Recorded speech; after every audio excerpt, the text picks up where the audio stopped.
Bismillahirrahmanirrahim. Assalamualaikum warahmatullahi wabarakatuh. Alhamdulillahi rabbil alamin. Assalatu wassalamu ala rasulillahi wa ala alihi wa ashabihi wa tabi'in wa tabi'it tabi'in wa man tabi'ahum bi ihsanin ila yaumiddin wa ba'd.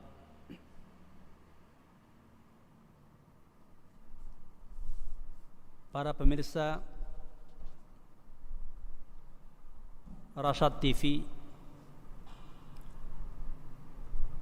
yang dimuliakan Allah Subhanahu wa taala, kembali kita bertemu pada sore ini dalam pembahasan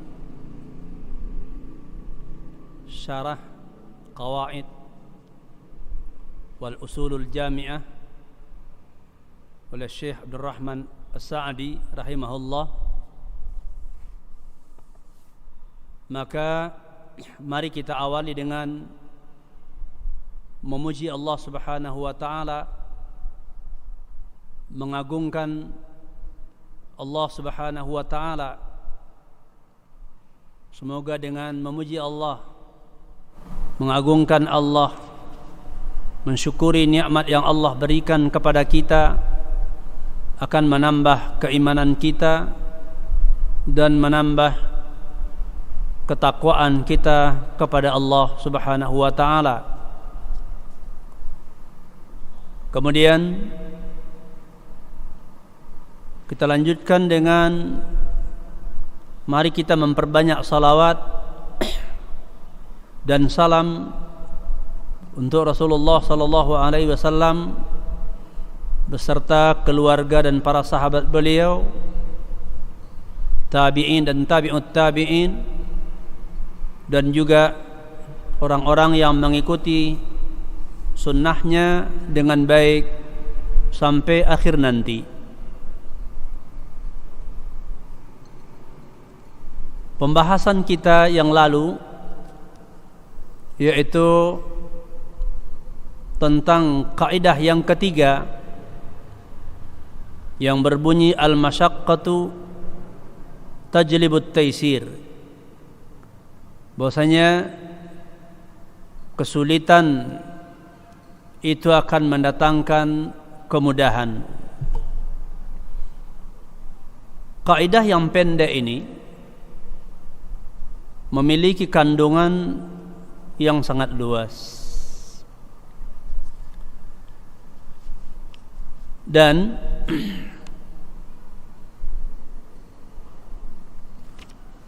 di antara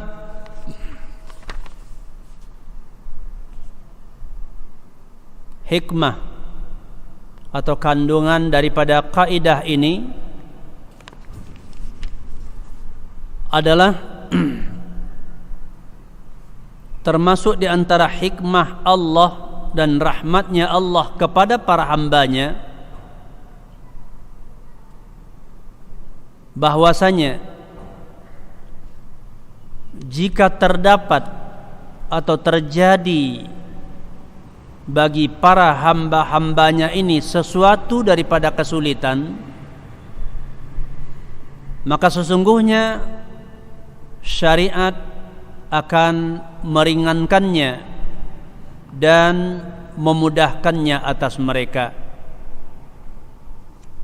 Karena pada hakikatnya syariat itu adalah bersifat mudah, di mana Syekh Khalid Al-Musyaiqih yang mensyarah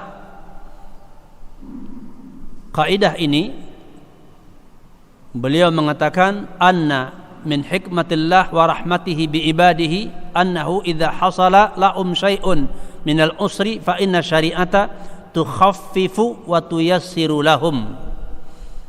Bahwasanya di antara hikmahnya Allah dan rahmatnya kepada hambanya, bahwa jika terjadi atau terdapat kesulitan bagi para hambanya, maka syariat meringankannya atau memudahkannya bagi mereka. Dan sore ini kita akan lanjutkan pembahasan di kaidah ini, yaitu yang berkaitan dengan at-takhfif fi syariah, yaitu keringanan yang diberikan, yang ditetapkan oleh syariat.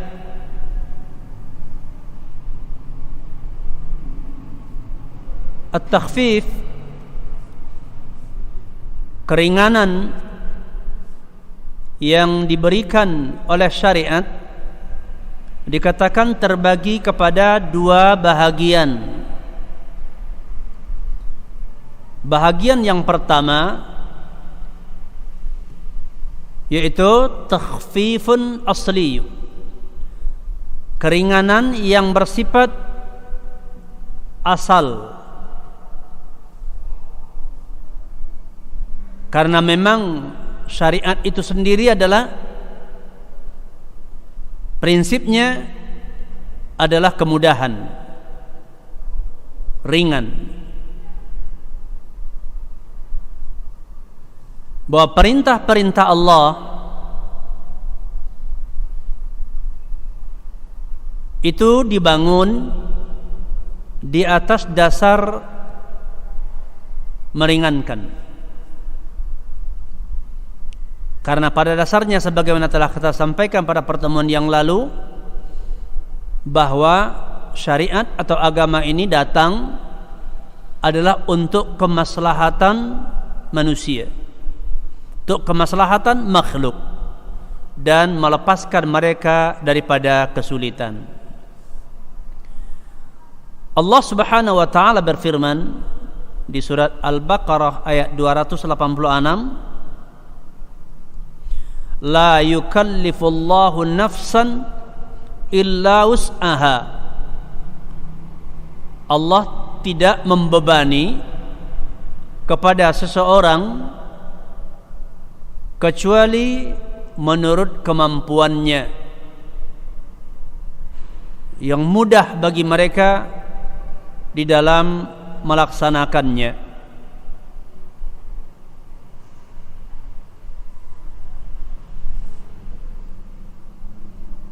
Dan diriwayatkan dari Anas bin Malik radhiyallahu an, dari Nabi sallallahu alaihi wasallam, bahwasanya beliau berkata, yassiru wala tu'assiru wa basyiru wala tunaffiru. Hadis muttafaqun alaih, dikeluarkan oleh Imam Bukhari.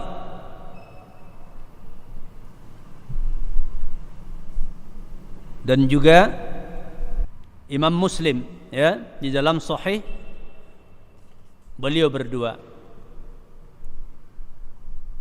Kata Nabi, mudahkanlah oleh kalian dan jangan persulit. Jangan kalian mempersulit. Dan gembirakanlah dan jangan yaitu membuat orang lari. Jangan membuat lari, ya, mengundang kebencian. Nah, para ulama menjelaskan kandungan hadis ini. Pengertian yassiru, mudahkanlah, itu adalah mudahkanlah untuk diri-diri kalian. Artinya tempuhlah jalan yang mudah untuk diri-diri kalian di dalam melaksanakan amalan-amalan kalian di dalam menunaikan apa-apa yang disyariatkan oleh Allah Subhanahu wa taala. Nah, begitu juga mudahkanlah orang lain ya di dalam muamalah kalian dengan orang lain. Beri kemudahan. Ya, doronglah diri kalian dan orang lain untuk bersemangat di dalam melaksanakan dan mengamalkan apa-apa yang diperintahkan oleh Allah Subhanahu wa taala. Di antara faktor yang mendorong semangat untuk beramal yaitu adalah kemudahan.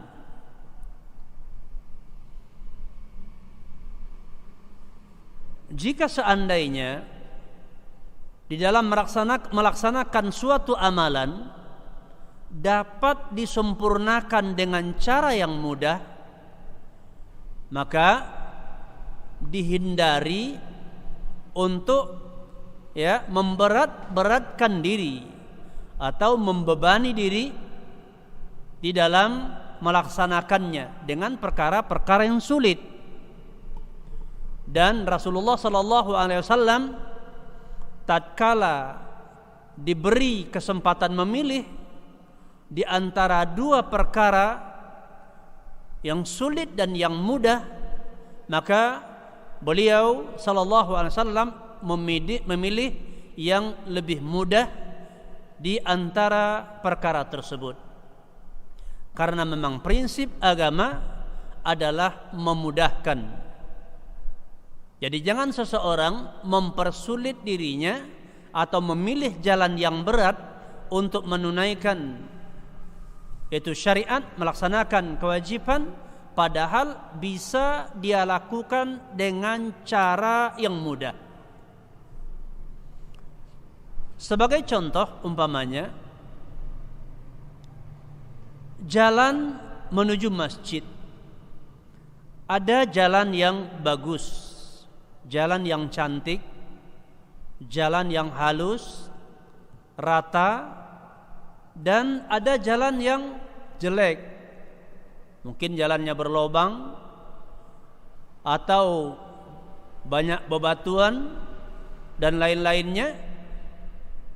Nah, oleh sebab itu ketika kita berangkat menuju masjid, maka yang diperintahkan kepada kita adalah memilih yang mudah, tentu dengan mengambil jalan yang lebih baik, jalan yang cantik. Kita tidak memilih jalan yang jelek dengan alasan supaya besar pahalanya, tidak. Ya. Jadi jika di dalam menunaikan suatu amalan itu bisa disempurnakan dengan melaksanakan yang termudah, maka kita pilih yang termudah, ya, tidak memilih yang sulit. Ya, kecuali jika untuk meraih kesempurnaan jaza atau jaza yang lebih besar harus dilakukan dengan amalan yang lebih berat, maka dalam kondisi demikian maka tidak mengapa, bahkan dianjurkan kita tetap mempertahankan mengamalkannya meskipun berat, dikarenakan memang jaza yang besar ya tidak bisa diperoleh kecuali dengan melaksanakan hal tersebut. Seperti umpamanya perintah untuk berjihad di jalan Allah, berperang di jalan Allah. Meskipun itu adalah sebuah yang sulit dan berat, banyak tantangan, tapi karena keutamaannya didapatkan dengan berjihad, maka hal itu ya tetap dijalankan atau disyariatkan. Nabi mengatakan wala tu'assiru, jangan kalian mempersulit, baik untuk diri kalian sendiri di dalam melaksanakan apa-apa yang diperintahkan oleh Allah Subhanahu wa taala, maupun di dalam yaitu bermuamalah dengan orang lain. Seperti termasuk diantaranya ketika mengajak orang kepada kebaikan, mengajak orang kepada Islam, dakwah ke jalan Allah Subhanahu wa taala, maka mudahkan mereka, jangan mempersulit mereka untuk bisa melaksanakan apa-apa yang dibebankan Allah kepada mereka. Kemudian wabashiru, dan gembirakanlah, artinya adalah hendaklah kalian yaitu meyakini dan merasakan kegembiraan dengan melaksanakan amalan-amalan yang disyariatkan oleh Allah. Tanamkan kegembiraan di hati kalian bahwasanya Allah pasti akan membalas segala kebaikan.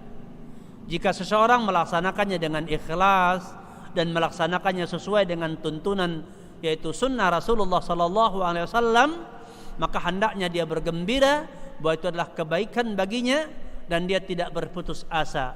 Dan begitu juga yaitu menggembirakan orang-orang yang menempuh jalan kebaikan, dan permudah mereka dan gembirakan mereka. Wala tunaffiru, dan jangan yaitu membuat orang lari, ya, jangan memberatkan, jangan menggambarkan seolah-olah melaksanakan amalan atau mengikuti syariat itu adalah perkara yang sulit untuk dipikul. Ya, bukan demikian, karena pada hakikatnya Allah tidak menginginkan bagi kamu sekalian yaitu kesulitan, tapi justru dengan syariat Islam Allah menginginkan kemudahan bagi para hambanya. Nah, misal daripada bahagian yang pertama ini yaitu bahwasanya takhfif, ya, asli, keringanan yang sudah bersifat asli dari syariat, di mana bahwasanya ya syariat itu sendiri memang sudah berbentuk ya meringankan para hambanya, seperti adalah tidak diwajibkannya kepada seorang muslim di dalam satu hari satu malam untuk melaksanakan salat ya kecuali 5 kali. Jadi dalam satu hari satu malam selama 24 jam ya Allah hanya mensyariatkan 5 kali salat yang fardu, yang wajib. Ya. Kalau kita hitung waktunya mungkin hanya ya memerlukan beberapa puluh menit saja dari kelima-lima waktu salat tersebut. Ya, berarti ringan. Dan tidak menyita waktu yang banyak. Tidak menyita waktu banyak. Kemudian juga Allah tidak mewajibkan zakat, yaitu zakat harta, kepada orang yang memiliki harta cukup nisabnya takaran untuk dikeluarkan zakat, kecuali yang dituntut oleh Allah ya di antara bentuk zakat hanyalah yaitu 2,5% atau 1/40 dari harta ya yang dia miliki yang sampai senisab tersebut. Dan juga Allah tidak mewajibkan kepada hambanya berpuasa ya di dalam 1 tahun kecuali hanya dalam tempo 1 bulan saja, sekitar 29 atau 30 hari ya di dalam 1 tahun ya, dan itu pun berpuasa hanya di siang hari dari terbit yaitu fajar masuk waktu subuh sampai terbenam matahari yaitu masuk waktu maghrib, dan malamnya kembali mereka bebas makan, minum, bergaul dengan istrinya, atau bebas melakukan apa-apa yang pada siang harinya mereka dilarang. Jadi bukanlah merupakan sesuatu yang berat begitu. Begitu juga kewajiban haji dan umroh bagi orang yang mampu itu hanya diwajibkan sekali di dalam seumur hidup. Jadi memang dari hal ini dapat dipahami bahwa hakikatnya syariat Islam itu tidaklah sesuatu yang menyusahkan atau yang menyulitkan para hambanya. Maka dengan ini tentunya dengan memahami hal ini adalah akan mendorong kita untuk lebih mempunyai semangat yang besar di dalam memenuhi panggilan Allah dan panggilan Rasul sallallahu alaihi wasallam untuk mengikuti syariat ini. Kenapa demikian? Karena dengan pelaksanaan yang sedemikian mudah dalam menunaikan perintah Allah dan dalam meninggalkan larangan Allah, namun maslahat yang didapatkan berlipat ganda yang dijanjikan oleh Allah Subhanahu wa taala. Ya, baik maslahat dalam kehidupan dunia, apalagi maslahat dalam kehidupan akhirat, yang mana kehidupan akhirat ya kehidupan yang abadi, kehidupan yang sangat panjang. Maka dengan sedikit bekal ketakwaan yang bisa kita lakukan di umur kita yang pendek, akhirnya dengan itu Allah akan memberikan jaminan kebahagiaan yang berkesinambungan kepada kita dari dunia sampai akhirat. Ini bentuk bahwasanya syariat Islam pada dasarnya adalah takhfif, memang meringankan, keringanan. Yang kedua, ya, bentuk yang kedua daripada ya takhfif, keringanan, yaitu adalah dikatakan takhfifun aridun, wa dzalika annahu yukhaffifu anil mukallafi marratan ukhra idza warada alaihi sababun min asbabit takhfif ya al-atiyah, yaitu keringanan yang sifatnya adalah ketika datang sebab-sebab kepada seseorang, ya, sebab-sebab yang menjadikan sulit bagi orang itu bisa menjalankan agama itu dengan sesuai dengan hukum asalnya. Umpamanya perintah salat, ya, berjamaah ke masjid bagi laki-laki, perintah salat dengan berdiri, perintah puasa bulan Ramadan dan lain-lainnya. Kemudian karena sebab-sebab tertentu yang menjadikan hal itu menjadi berat, maka syariat meringankannya. Ya. Maka terkait dengan hal ini ada beberapa sebab, ya, ada beberapa sebab yang menjadikan pelaksanaan syariat itu diringankan kepada seorang hamba.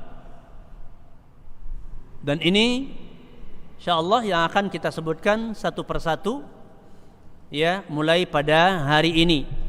Ya, keringanan yang diberikan syariat kepada seseorang dengan sebab-sebab tertentu.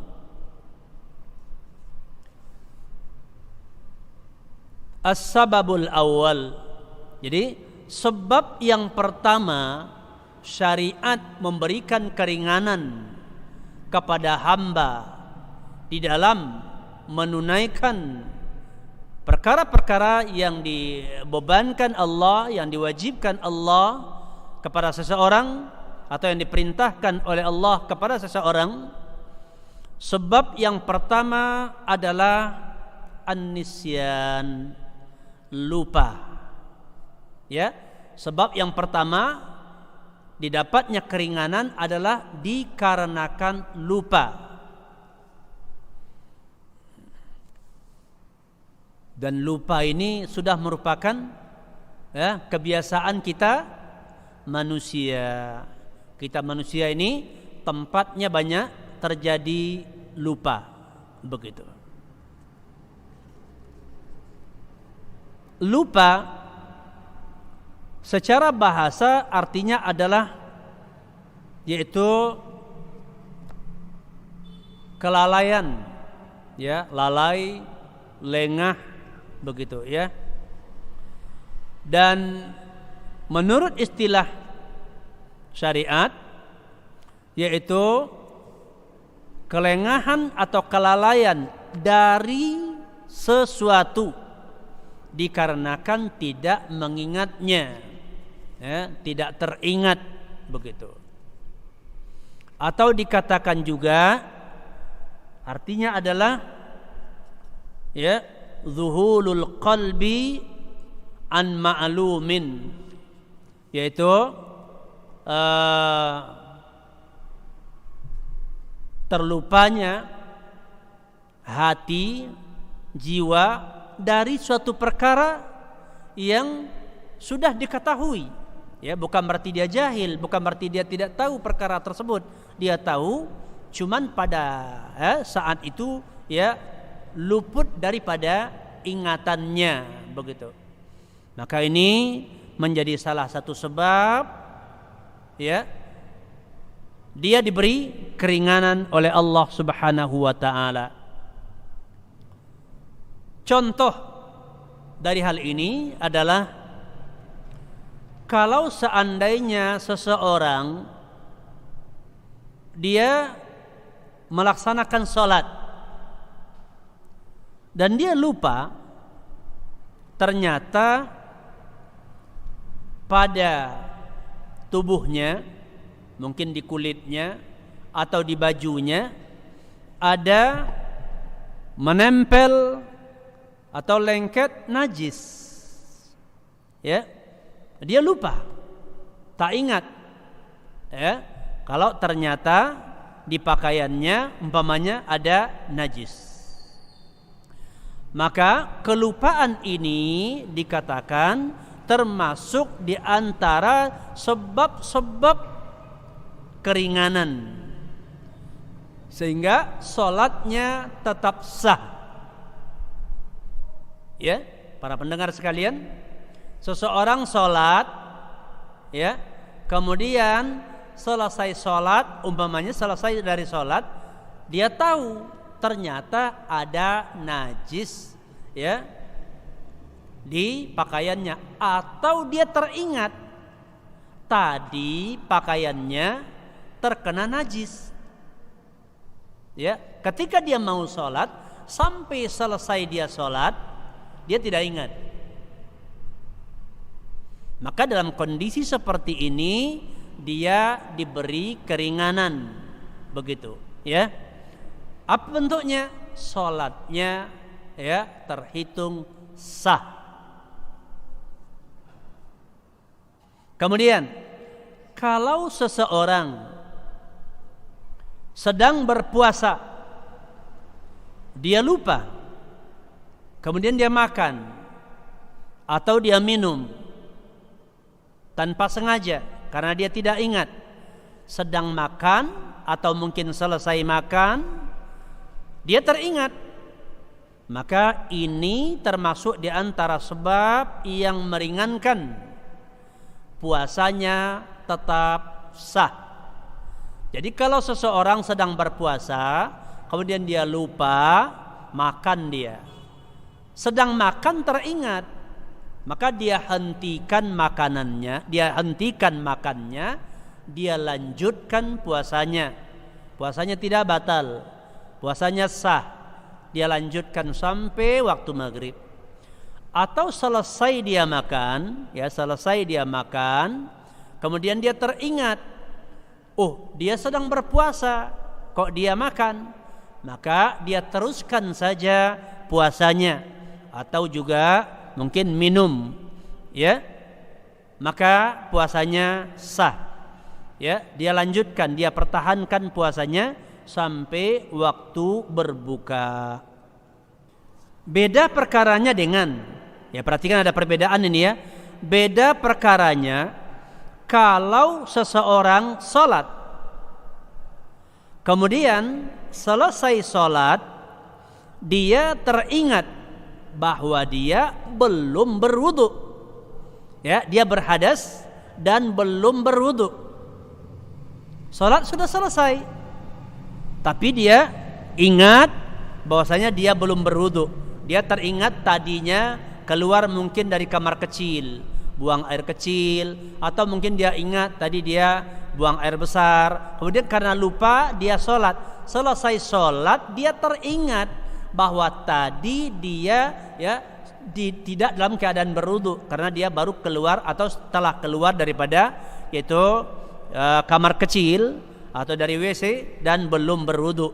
Nah, ini bagaimana? Ya. Ini juga dia mendapat keringanan. Tapi keringanan di sini adalah yang dimaksud, yaitu tidak ada dosa baginya. Ya, tidak berdosa dia sholat dalam keadaan tidak berwudu. Akan tetapi perhatikan ya, jangan nanti salah kutip ya. Akan tetapi dia wajib mengulangi sholatnya, begitu. Karena la salata liman la wudu'a lahu. Tidak ada sholat, tidak sah sholat tanpa wudu.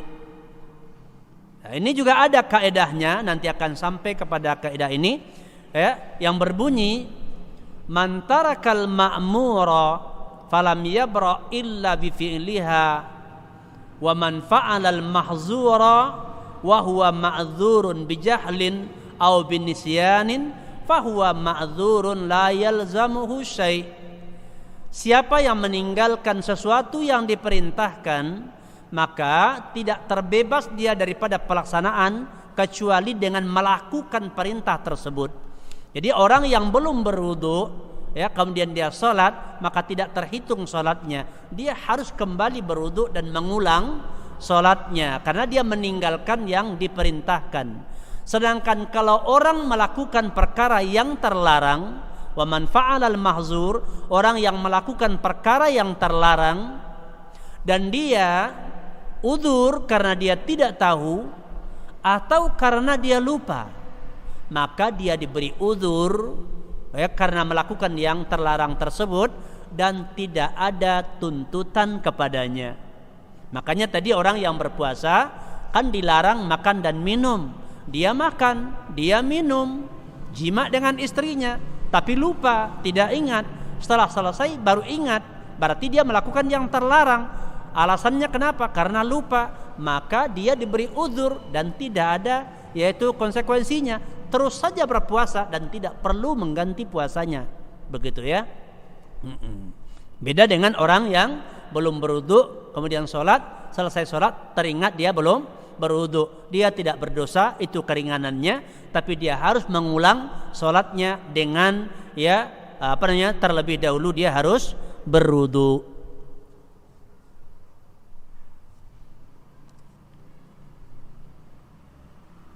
Kemudian lupa ini atau faktor kelupaan yang berkaitan dengan keringanan ini, bahwasanya penulis menyebutkan dia termasuk merupakan sebab gugurnya dosa. Jadi kelupaan menyebabkan gugurnya dosa. Adapun berkaitan dengan tanggung jawab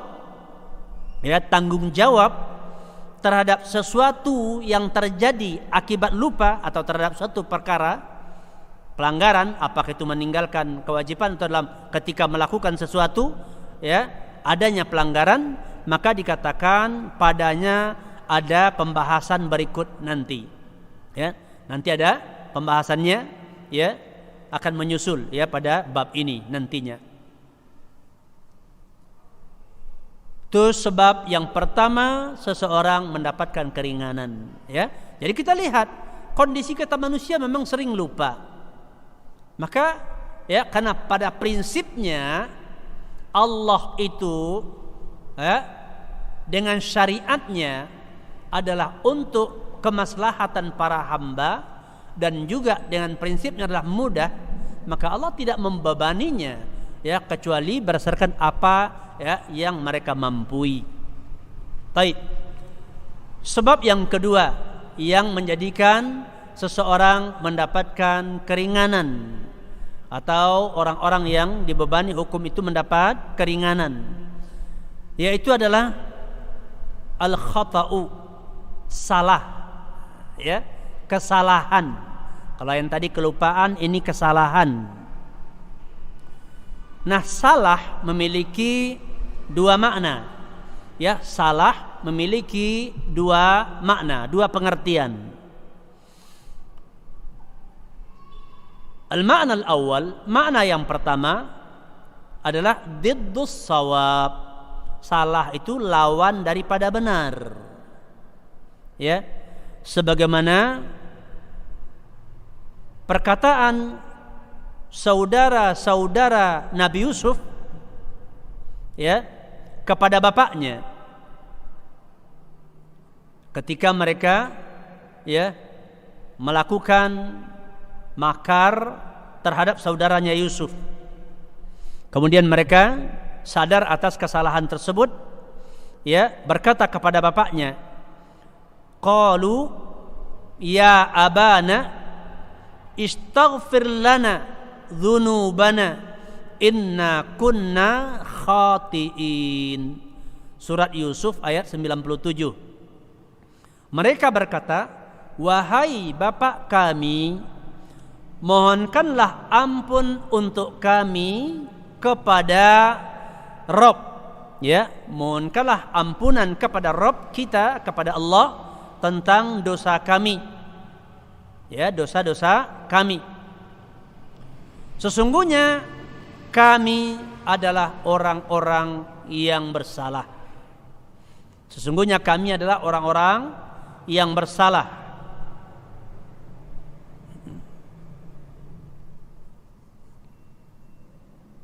Atau disebutkan juga bahwasanya pengertian yang pertama ini adalah kesalahan yang sifatnya unsurnya ada kesengajaan. Ya, seperti yang dilakukan saudaranya Yusuf. Kesalahan itu ada atas ya kesengajaan mereka. Dan disebut dengan yaitu khati, orang yang salah. Pengertian yang kedua, ya, adamul qasdi lil fi'li, tanpa tujuan untuk melakukan kesalahan, ya, tanpa sengaja ingin berbuat salah. Dan ya pelakunya di dalam bahasa Arab disebut dengan yaitu mukhti. Dari dasar akhta'a yukhti'u mukhti. Dalilnya firman Allah Subhanahu wa taala ya di surah Al-Baqarah ayat 286, ya, Rabbana la tu'akhizna in nasina au akhta'na. Wahai Rabb kami, janganlah engkau siksa kami, janganlah engkau iqab kami jika kami terlupa atau kami tersalah, ya, atau kami tersalah, ya. Ini di akhir surat Al-Baqarah, ya, di surat Al-Baqarah ayat 286 ada beberapa doa, kan di akhirnya itu Rabbana la tu'akhizna in nasina au akhtana, ya, dan doa berikutnya. Nah, terkait dengan hal ini diriwayatkan oleh Imam Muslim dari Abu Hurairah dari Nabi sallallahu alaihi wasallam bahwasanya Nabi mengatakan, bahwasanya Allah mengatakan terkait dengan doa di akhir surah Al-Baqarah ini, Allah mengatakan qad fa'altu, aku sudah melakukannya. Aku sudah melakukannya. Artinya yaitu adalah Allah sudah mengabulkan doa tersebut. Ya, Allah sudah mengabulkan doa tersebut. Nah, dari pengabulan Allah Subhanahu wa taala atas doa di akhir surah Al-Baqarah itu Rabbana la tu'akhizna in nasina aw akhtana Rabbana wala tahmil alaina isran kama hamaltahu 'alal ladzina min qablina Rabbana wala tuhammilna ma la taqata lana bih wa'fu 'anna waghfir lana warhamna anta maulana fansurna 'alal qaumil kafirin. Ya, ini sudah dikabulkan Allah untuk umat Nabi Muhammad. Ya, jadi umat Nabi Muhammad ini, ya, kepada mereka Allah memberikan keringanan, ya, keringanan bahwasanya disebabkan lupa, Allah tidak menghukuminya. Kemudian juga keringan yang diberikan oleh Allah kepada umat ini adalah keringanan pelaksanaan syariat yang lebih ringan dibandingkan umat terdahulu, seperti salat, di mana ketika Nabi Isra Mi'raj dan bertemu Nabi Musa, ketika ditanya oleh Musa tentang salat yang diwajibkan, Nabi mengatakan Allah mewajibkan 50 kali salat. Kemudian Musa mengatakan, kaummu, umatmu adalah orang yang lemah, maka mohonlah kepada Allah untuk keringanan, sampai pada akhirnya Allah meringankan menjadi lima waktu, begitu. Dan kemudian juga Allah sudah memberikan keringanan kepada umat Muhammad, bahwasanya mereka tidak diwajibkan melakukan perkara-perkara yang berat. Kalau umat terdahulu umpamanya, ada di antara mereka itu untuk bertaubat disyariatkan bunuh diri. Faqtulu anfusakum, bunuh diri kalian. Tapi umat Muhammad tidak. Untuk bertaubat, dicukupkan bagi mereka menyesal daripada kesalahannya, sesali, kemudian tinggalkan kesalahan itu, perbaiki amalannya, kemudian bertekad tidak mengulanginya lagi. Dan perbanyak kebaikan-kebaikan, karena kebaikan bisa menutupi kesalahan-kesalahan atau keburukan-keburukan. Jadi pada dasarnya umat ini memang diberi keringanan oleh Allah Subhanahu wa taala. Dan demikian juga dalam hadis Ibnu Abbas radhiyallahu an, beliau berkata, Rasulullah SAW, innallaha tajawaza an ummati al khata'a wan nisyan wa ma ustuqrihu alaihi. Bahwasanya Nabi mengatakan sesungguhnya Allah yaitu membebaskan umatku, atau tidak menghukumi umatku dari satu, dari kesalahan, kedua dari kelupaan, ketiga dari perkara yang dipaksa. Jadi orang kalau dipaksa untuk melakukan sesuatu yang salah, maka mereka tidak dibebani iqab, begitu. Mereka tidak berdosa. Allah tidak mengiqab mereka, atau Allah tidak mencatat dosa atas mereka. Kemudian kita kembali bicarakan terkait dengan konsekuensi tanggungan daripada orang yang mendapat yaitu keringanan tadi, tentang bagaimana dhaman, tanggungannya. Berkaitan dengan tanggungan, bahwasanya kalau terkait dengan masalah tanggungan, maka ini tidak terlepas dari dua keadaan. Pertama adalah apa-apa yang berkaitan dengan hak-hak Allah. Jadi kesalahan-kesalahan tadi, atau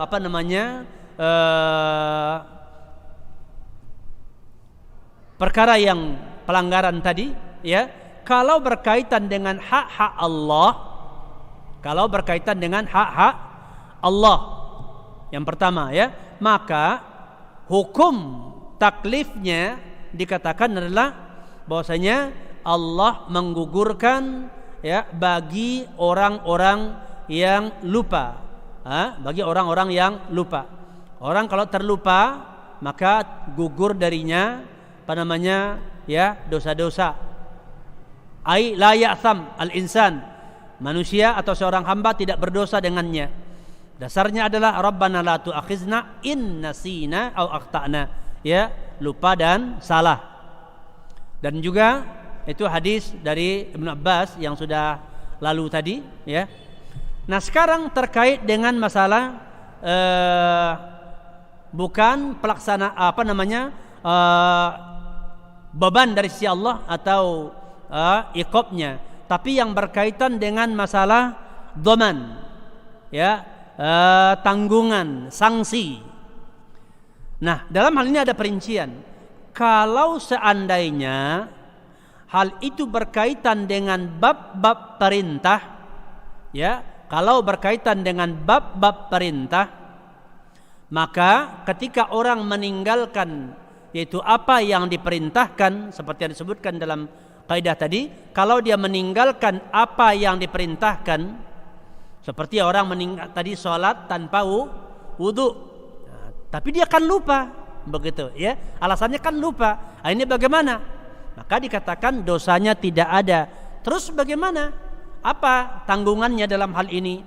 Maka dalam hal ini dari sisi tanggungannya ya, dia tidak digugurkan tanggung jawab untuk wudu dan sholatnya.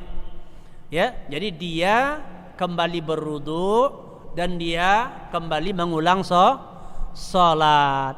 Karena orang yang meninggalkan apa yang diperintahkan, maka dia tidak bisa terlepas kecuali dengan melakukannya. Jadi dosanya tidak ada, ya, gugur darinya, ya. Sementara dia harus mengulang perbuatan tersebut. Nah, kalau berkaitan dengan pelanggaran masalah larangan, yaitu melakukan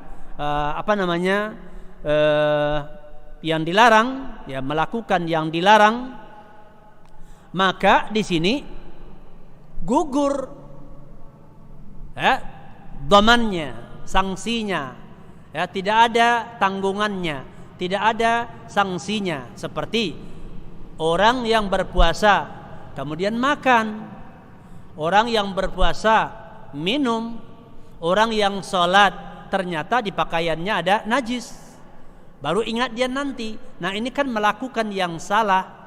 Dalam kondisi seperti ini tidak ada dosa dan tidak ada beban perbuatan. Ya, dia tidak harus mengulang amalannya. Kalau puasanya itu ya sah, walaupun dia sudah kenyang, karena berarti Allah memberi makan kepada mereka, begitu ya. Allah Maha bijaksana, Allah tahu kebutuhan hambanya, maka Allah lah pada hakikatnya memberi makan kepada mereka. Jadi begitu dia ingat, dia lanjutkan puasanya dan puasa itu sah. Ini kalau berkaitan dengan bab-bab larangan, ya, beda dengan bab-bab perintah, begitu ya. Contoh, bahwasanya seseorang yang sholat seperti yang sudah kita sebutkan ya, dan dia dalam keadaan berhadas, belum berwudu, maka dia harus mengulang sholat. Dhamannya dia harus mengulang sholat. Cuma dosa tidak ada, ya, karena perintah itu dapat dia susul untuk melaksanakannya. Dan demikian juga orang yang sholat kemudian luput dari tumakninah. Dia sholat tapi tidak tumakninah, ya, tidak ada tumakninahnya, ya, rukun-rukunnya tidak dilaksanakan secara tumakninah.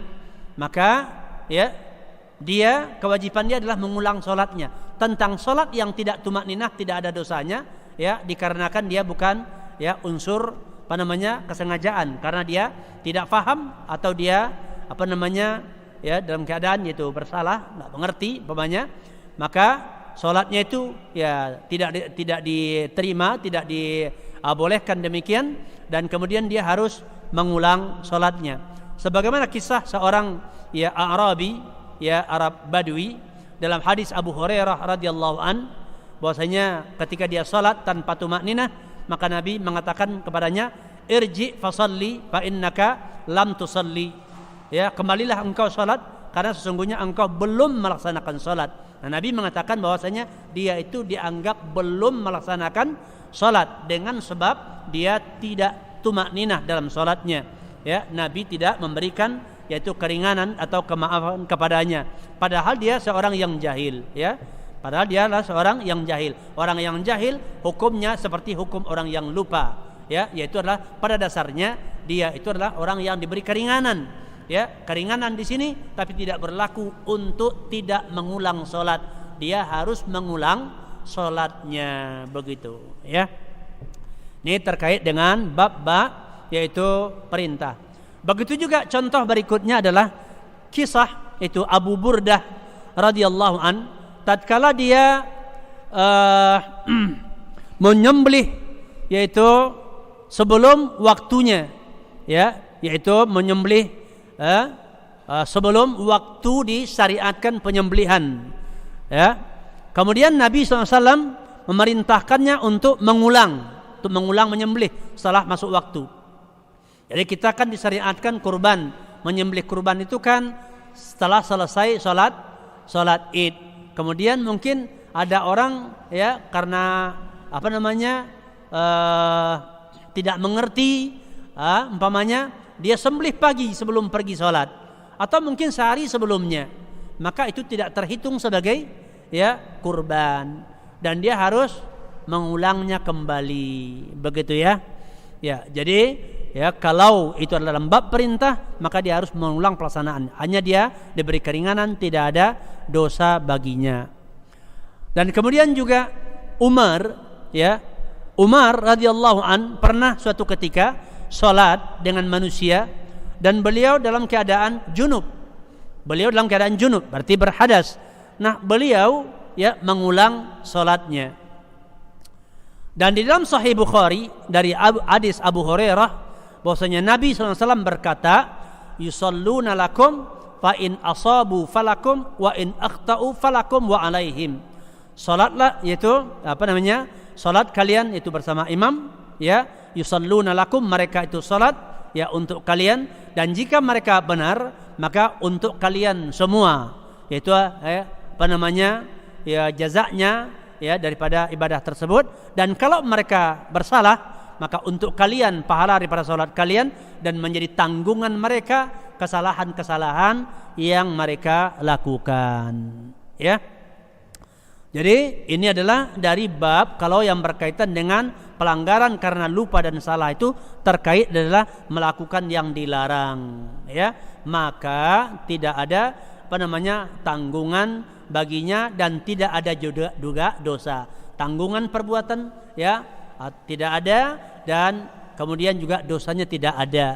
Tapi kalau pelanggarannya dalam bab melaksanakan perintah karena lupa dan dikarenakan jahil atau karena salah, maka dosanya tidak ada, tapi perbuatannya harus dia ulangi, begitu. Karena keterbatasan waktu, kita cukupkan sampai di sini.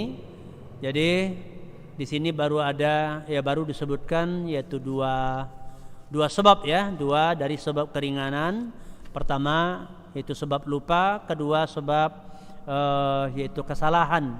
Dan kemudian juga dalam yang kedua ini contoh-contohnya belum selesai kita sebutkan, nanti akan kita sebutkan pada pertemuan berikutnya, seperti contoh-contoh terkait dengan masalah ini yang berkaitan dengan puasa, haji, dan kemudian setelah itu baru kita lanjutkan dengan sebab berikutnya. Nah, sampai di sini wallahu alam bisawab. Mana-mana yang benar itulah karunia Allah kepada kita bersama, dan jika ada kesalahan-kesalahan pada penyampaian, kepada Allah kita mohon ampun. Semoga Allah membimbing kita kepada jalan yang hak, dan memberi kemudahan kepada kita, dan memberi istiqamah kepada kita, dan memberi kita husnul khatimah. Akhir kehidupan kita diridhoi oleh Allah Subhanahu wa taala. Wabillahi taufiq wal hidayah. Subhanakallahumma wa bihamdika asyhadu an la ilaha illa anta astaghfiruka wa atubu ilaik. Wa sallallahu wasallam ala nabiyyina Muhammadin wa ala alihi wa sahbihi ajmain. Alhamdulillahirabbil alamin. Assalamualaikum warahmatullahi wabarakatuh.